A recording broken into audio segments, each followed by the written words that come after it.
Kkooti y'oku luguudo Buganda ey'omulamuzi Marion Mangeni ekkiriza abavubuka 7 okwoza nga bava waka. Abavubuka bano kuliko Joan Nakiyemba, Farida Bikobere, Kemigisha Sharon, Yiga Muzaffaru, Serwanja Jackson, Mukoli Saadi ne Ruta Ferdinand nga bano bavunaanibwa omusango gw'okujeemera ebiragiro bya poliisi ate nga biri mu mateeka. Kkooti ebakkiriza okuwoza nga bava waka oluvannyuma lw'okuleeta ababeeyimiridde nga basaanidde ate nga n'omusango gwebavunaanibwa si gwa nnaggomola.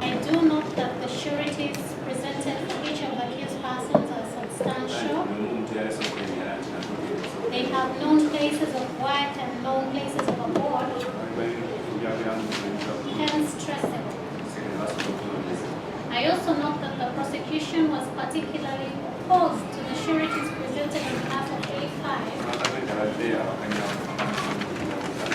on the ground that they did not know where A5 actually resides.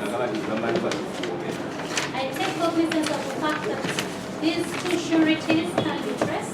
Omulamuzi abakkiriza okweyimirirwa ku kakalu ka mitwalo 30 buli omu nga zaabuliwo so nga ababeeyimiridde akakadde kamu nga si zaabuliwo wabula ssente zino baba bazisasula singa gwe beeyimiridde adduka n'atadda mu kkooti.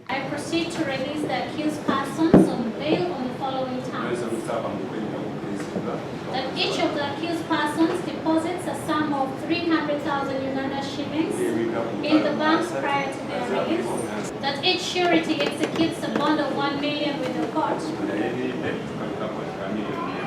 that the accused maintain peace, law and order in society. Bano wabula omulamuzi abasabye okwewala embeera y'okwekalakaasa n'okwenyigira mu bintu ebimenya amateeka. Oluvannyuma twogeddeko n'omu ku bannamateeka ababowaabirwa Aaron Kiiza ku nsonga eno.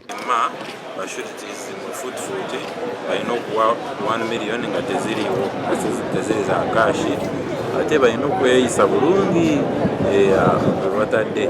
Oludda oluwabi lugamba nti ng'ennaku z'omwezi 13 omwezi guno omwaka guno abawowaabirwa nga basinziira ku bitaala by'oku luguudo lw'Entebbe baanyoomoola ebiragiro bya poliisi ne bagenda mu maaso n'okwekalakaasa nga bawakanya omuze gw'obuli bw'enguzi mu ggwanga. Bano baakwatibwa ne batwalibwa ku poliisi gye baggyibwa ne baleetebwa mu kkooti okuvunaanibwa. Omusango gwabwe gwongezeddwayo okutuusa ng'ennaku z'omwezi 2 omwezi ogwokubiri omwaka guno. Mu ngeri endala kkooti y'emu eyongezaayo okuwulira omusango gw'okukuba omulamuzi Gladys Kamasanyu akacupa oguvunaanibwa bannakibiina kya FDC 6 kuba munnamateeka waabwe Isaac Semakadde tabaddeewo.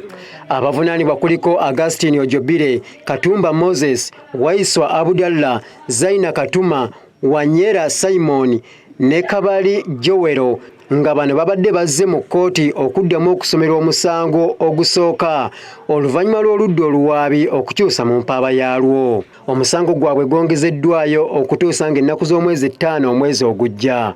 Annette Nakayibaale y'abaddeyo ku Delta TV Amasukkulo.